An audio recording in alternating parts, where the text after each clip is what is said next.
ደግሞ ከሚስቴ ወደ ላይ አታርጊ፣ ዝም ብለሽ ደንሺ። እሺ እኔ እኮ ጊፍት እንዲሰጠኝ ነው ባላንስ እየሰራሽ ነው እንዴ? ምን ወደ ላይ መገልጭ እሺና ቂንጠርሽን ይዘሽ እዚህ ቲክቶክ ላይ እስካራገብሽ ድረስ ያገባኛል። እንዳያገባኝ ከፈለሽ አደባባይ ሶሻል ሚዲያ ላይ እንዳትውጪ። እንደኛ እንዳልወጣው ነናል። ያንንም ተከትሎ ደግሞ የተያዘብን እንትን አለ። ሪሞት 30 የሚል ስያሜም ተሰጥቶናል።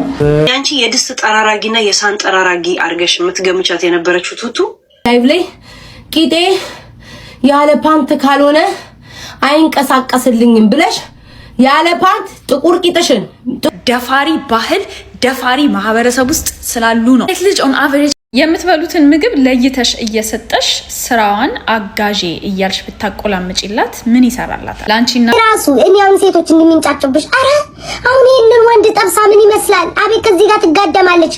ግን እሷም ብከት ቫይራል እንደምታደርጉኝ ስለማቅ ሰላም ሰላም ቤተሰቦቼ፣ ዛሬ ማነጋጋሪ ወቸው ጉድ የሚያሰኝ ቪዲዮ ይዤ መጥቻለሁ። አብረን ሪአክት እናደርጋለን። ሀሳብ አስተያየታችሁን በኮሜንት ላይ ጻፉልኝ። ቪዲዮን ከመጀመራችሁ በፊት ሰብስክራይብ እና ላይክ በማድረግ ቤተሰብ ይሁኑ። በየቀኑ የምለቀው ቪዲዮ እንዲደርሳችሁ ባካችሁ ቤተሰብ ይሁኑ። አመሰግናለሁ። ሴት ልጅ በወንድ ጫንቃ ላይ የሴት ልጅ ማህፀን ላይ እንደ ኮሶትል ተጣብቀህ ደሟን የምትጠጣውን ውሃ የምትበላውን ምግብ እየመጣጥክ ነው የተፈጠርከው። ወደዚህ ቻለም የምትቀላቀለው እሷ አመጣ ገፍታህ ነው የምታድገው። የእሷ ደረት ላይ ተጣብቀህ ጡቶቿን እየመዘመዝክ ነው። አሰንችለህ ከቤትህ እስክትወጣ ድረስ ካልሲህን ፓንትህን ሳይቀር እያጠበች የምታሳድግህ እናትህ ናት። አድጌያለሁ ብለህ ስታስብ ደግሞ ቤተሰብ መመስረትን ትፈልጋለህ። ማግባት፣ አይንህን ባይን ማየት ትፈልጋለህ። ያኔ ጫንቃነትህ ከእናትህ ወደ ሚስትህ ይተላለፋል። አሁን ደግሞ ፓንትህንም ካልሲህንም ሳይቀር ሚስትህ እያጠበች የምትበላውን ምግብ እያሰበች እየሰራች እያበላች እዚህን ከዚያም ለቃቅመህ የምታመጣላትን ገንዘብ መንዝራ መናዝራ ቤት ሰርታ ትሰጣለች። አይንህን ባይንህ እንደፈለከው ታሳያለች። ዘርህን ታስቀጥልልሃለች። በሰው ልጅ ታሪክ ሴት ልጅ የወንድ ጫንቃ ላይ ተቀምጣ አታውቅም።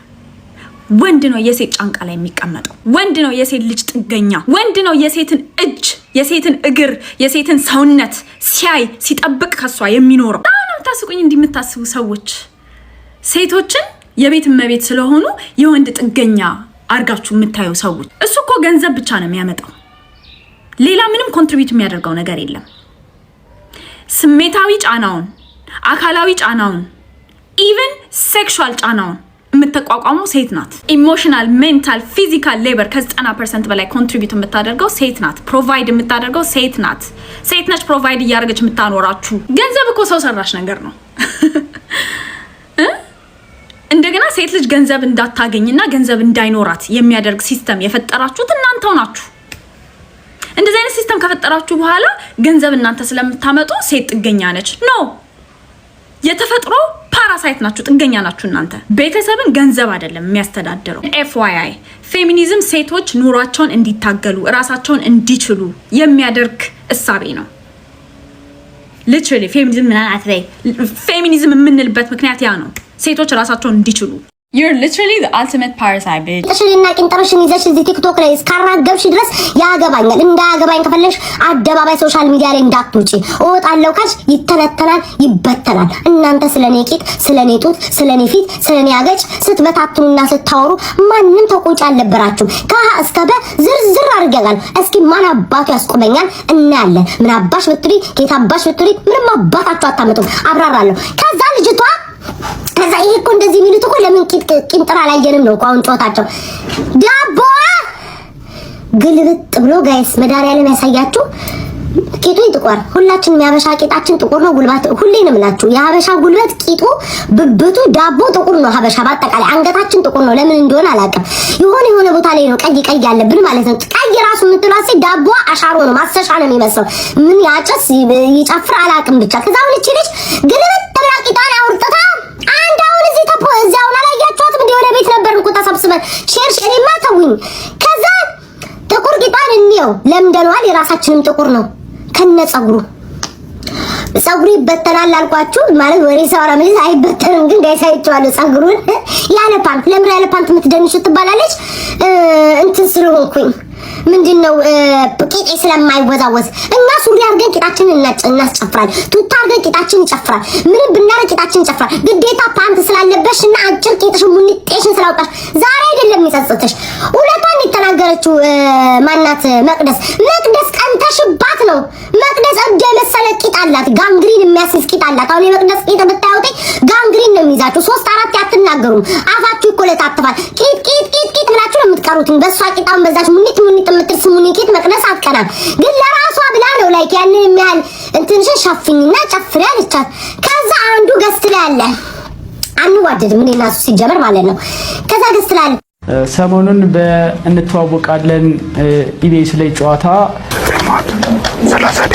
የሆነ ነገር ተፈጥሯል በእኔና በባለቤቴ ምክንያት አንደኛ እንዳልወጣ ሆነናል ያንንም ተከትሎ ደግሞ የተያዘብን እንትን አለ ሪሞት 30 የሚል ስያሜም ተሰጥቶናል እንዳጭበርባሪ እንደሌባ እንደሌላ ነገር እንደባለጌ ሰው ታይተን ምናምን ነገር በዚህ ምናምን ሰፈር ላይም ቫይራል ስለወጣ ይሄንን ነገር ከልብ ያለውን ቆይታ ኢቢኤስ ውስጥ ያለውን ነገር የእውነት ስለምንነግራችሁ በዩኒስ ሚዲያ ላይ ቀርበናል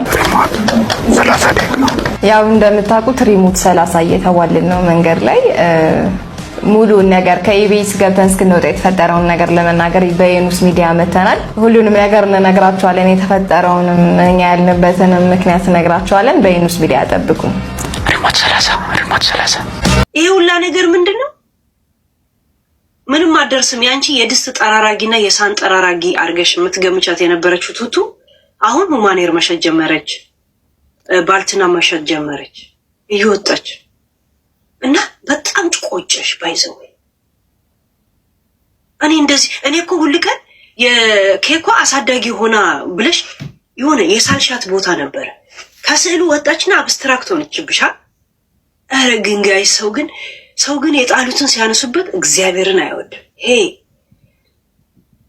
አሁን እኮ ሁሉ ቀን እየሄደች ከዚህ ጋር ቀራፊና ቢ ስትላት እጅጇን ስቀፍ እንድታያት ነው የምትፈልገው ከዛ ቱቱን ኮሶ ትረዳታለች የሚል ነው የምትፈልገው ሚዲያ ላይ እንዲወራለን የምትበሉትን ምግብ ለይተሽ እየሰጠሽ ስራዋን አጋዤ እያልሽ ብታቆላምጪላት ምን ይሰራላታል? ላንቺና ለልጆችሽ ለቤተሰቦችሽ ክትፎ ለሷ ደግሞ ሽሮ እየሰጠሽ ስራዋን አጋዤ እያልሽ ብታቆላምጪው ምን ይሰራላታል? ምን ይጠቅማታል? በብና መጻፍ እንደማትችል እያወቅሽ ልጆችሽን ትምህርት ቤት ልከሽ እሷን ግን የማታ ትምህርት ቤት እንኳን እንዳትገባ እየከለከልሽ አጋዤ እያልሽ ስራዋን ብታቆላምጪላት ምን ይሰራላት? ያለበትን ኮሜዲኖ ፍሪጁን ሳይቀር ቆልፈሽ እየወጣሽ አጋዤ እያልሽ ብታቆላምጪላት ስራዋን ምን ይጠቅማታል? በረባው ባልረባው እያመናጨቅሽ እየተሳደብሽ እየመታሻት ሶሻል ሚዲያ ላይ መተሽ አጋዤ ብለሽ ስራዋን ብታቆላምጪላት ምን ይጠቅማታል? የቤት ሰራተኛ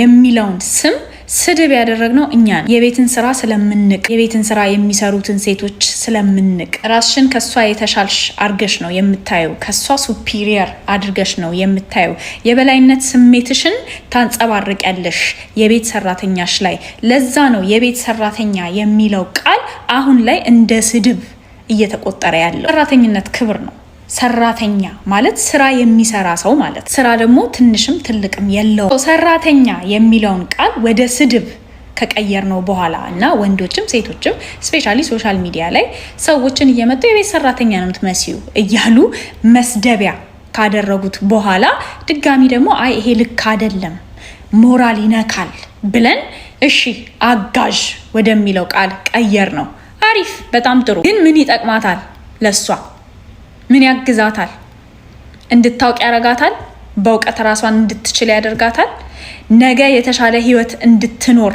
የተሻለ ቦታ እንድትደርስ የሚያደርጋት ነገር ነው አጋዥ መባሏ ደግሞ አረብ ሀገር ለመሄድ ሲነሱ ይገርመናል እንደነቃለን እንዴት ሰው ስደትን ይመርጣል እንዴት ለዛውም ወደ አረብ ሀገር እዛ ለመመታት ዘይት እንዲደፋባት ከፎቅ ለመወርወር እንደዚህ ለመባል እንደዚህ ለመሆን ምናምን እያልን እናጣጥለዋል አረብ ሀገር ሰዎች በላይ ሰራተኛን የምትበድሉ ሰራተኛን የምትጨቁኑ አበሻ ኢትዮጵያዊ ሰዎች አላችሁ። ኢትዮጵያ ውስጥ አዲስ አበባ ውስጥ ከተማ ውስጥ ቢያንስ እዛ ስትሄድ በደንብ ይከፈላታል። እዚህ ከሌሊቱ 12 ሰዓት እስከ ሌሊቱ 12 ሰዓት እያሰራችሁ በቀን 8 ሰዓት ብቻ እንደሚያሰራ ሰው ደሞዝ ተከራክራችሁ ነው የምትቀጥሩት።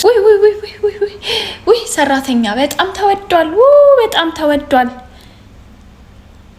ሚንዋይል ህይወት በጣም እየከበደ ነው። እቺ ሴት ወደ አንቺ ቤት ስራ ለመስራት ለመቀጠር ስትገባ ቤተሰብ የምታስተዳድረው ገጠር አላት። እጇ የሚጠብቁ እናት አባት አላት፣ ወንድም እህት አላት፣ ታናናሽ። ብዙ የቤት ሰራተኝነትን መርጠው ከገጠር የሚመጡ ሴቶች ኃላፊነትን ተሸክመው ነው የሚመጡት። ቀኑን ሙሉ ጉልበቷን እየበላሽ የምትከፊው ብር ያንገበግብሻል። እዛ ደግሞ ሶሻል ሚዲያ ላይ መተሽ አጋዤ ምናምን እያልሽ ስራዋን ስኳር ትቀቢላታለሽ። እና ምን ለማለት ነው? አጋዤ በሚለው ቃል መቀየር ብቻ በቂ አይደለም። ከዚህ የተሻለ ለማድረግ ሞክሩ። አስተምሯት፣ አሳውቋት፣ ትደግ፣ ትሻሻል። ልጆቻችሁ ታገኙታላችሁ። ጠርሴንስ ምላሴንስ ቦረሹቲንግ ያላስተዋልኩት ግን እሷም ብከት ቫይራል እንደምታደርጉኝ ስለማቅ I used you guys. I used you. ሜመሮች I used you guys. ተጠቀምኩባችሁ። እሷን ይዛችሁ ሜም በሜም ስታደርጉት የሞተውን አካውንቴን ፏ አረጋችሁልኝ። Yeah. It is what it is.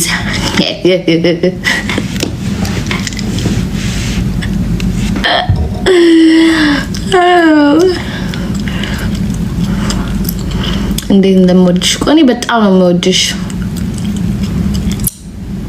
አንቺ ደግሞ ቀሚስን ወደ ላይ አታርጊ፣ ዝም ብለሽ ደንሺ። እሺ እኔ እኮ ጊፍት እንዲሰጠኝ ነው ባላን እየሰራሽ ነው እንዴ? ምን ወደ ላይ የምትገልጪው? ይህ የሪፖርተር ዘገባ ብዙ የሚያስገርሙ ቁጥራዊ መረጃዎች አሉት። ለምሳሌ 8 ከመቶ የሚሆኑ ሴቶች ባሎቻቸው ከአንድ በላይ ሚስት አላቸው። ይህንን ቪዲዮ አይቼ እስኪ ላንብበው ብዬ ጋዜጣውን ማገላበጥ። የሚያሳዝነው የቁጥር ዘገባ ይሄ ነው።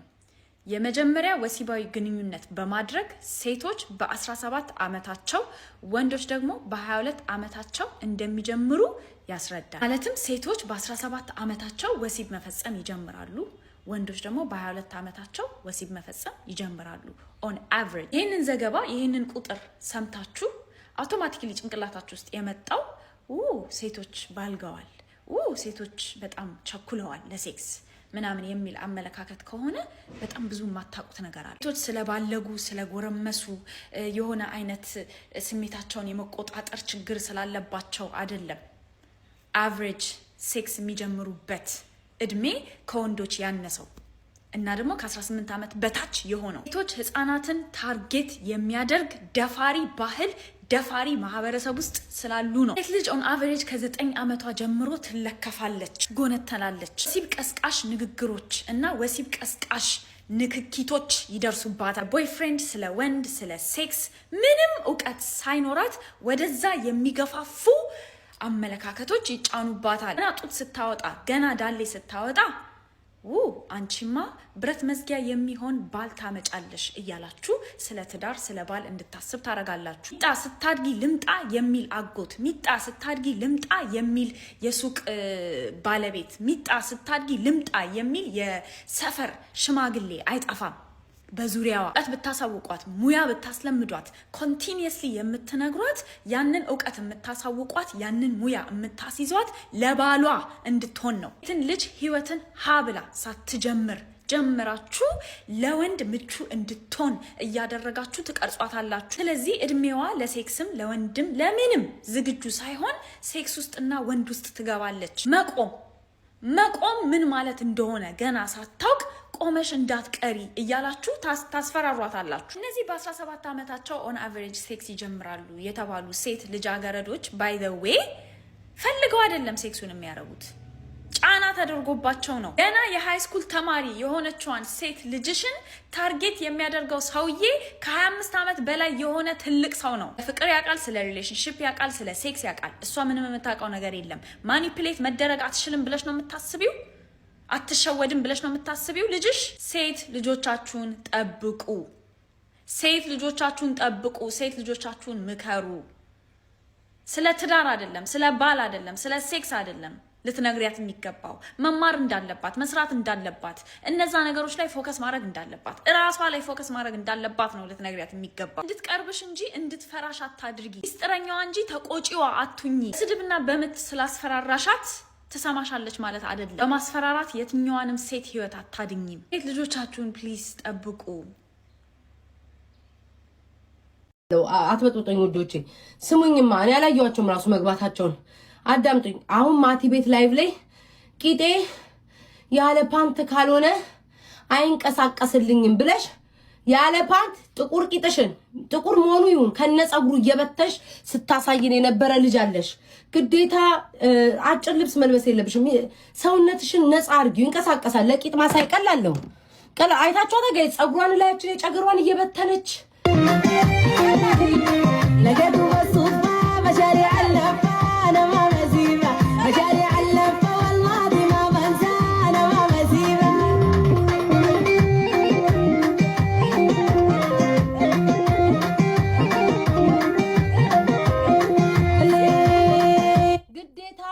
ግዴታ ጌታ ግን ቆይ ጋይስ ገና ወደ ምክሩ ይላል። ግዴታ ፓንት ሳትለብሺ እኔው ፓንት ለብሻለሁ፣ ቀጭኑ ፓንት ለብሻለሁ። ግን ግዴታ ፓንት ሳትለብሺ አጭር ጉርድ ስላረግሽ ሙኒጤሽን እንዲያራግፍ ዲጫገርሽ አፋጭ እኔማ በለሳለ ጸጉር ካፌ ላይ ይሄ ጸጉር ምንድነው እንደ እየመዘዝኩ ሳወጣ ነበር። እላያችን ላይ ትርሽ ዳቦሽን እያራግፍሽ የጥቁር የቂጥሽ መጥቆር ምክሩን ማትሰሚ ነበራችሁ። አሁን ይወልሳለ ያልገባው ለዛ ነው ቁጭ ብዬ እሷን ለማየት። ስለዚህ ግዴታ አጭር ልብስ ስለለበሽ ቂጥሽ ሙኒጤሽን ስላሳይሽ አይደለም ቂጥ የሚንቀሳቀሰው ልምድ ያስፈልጋል። ከስንቱ ተጨቃ እንግዲህ ውዶቼ የዛሬ ቪዲዮ ነው ይመስል ነበር። ቪዲዮን ሰብስክራይብ እና ላይክ በማድረግ ቤተሰብ ይሁኑ። በየቀኑ ምለቀው ቪዲዮ እንዲደርሳችሁ ቤተሰብ ይሁኑ።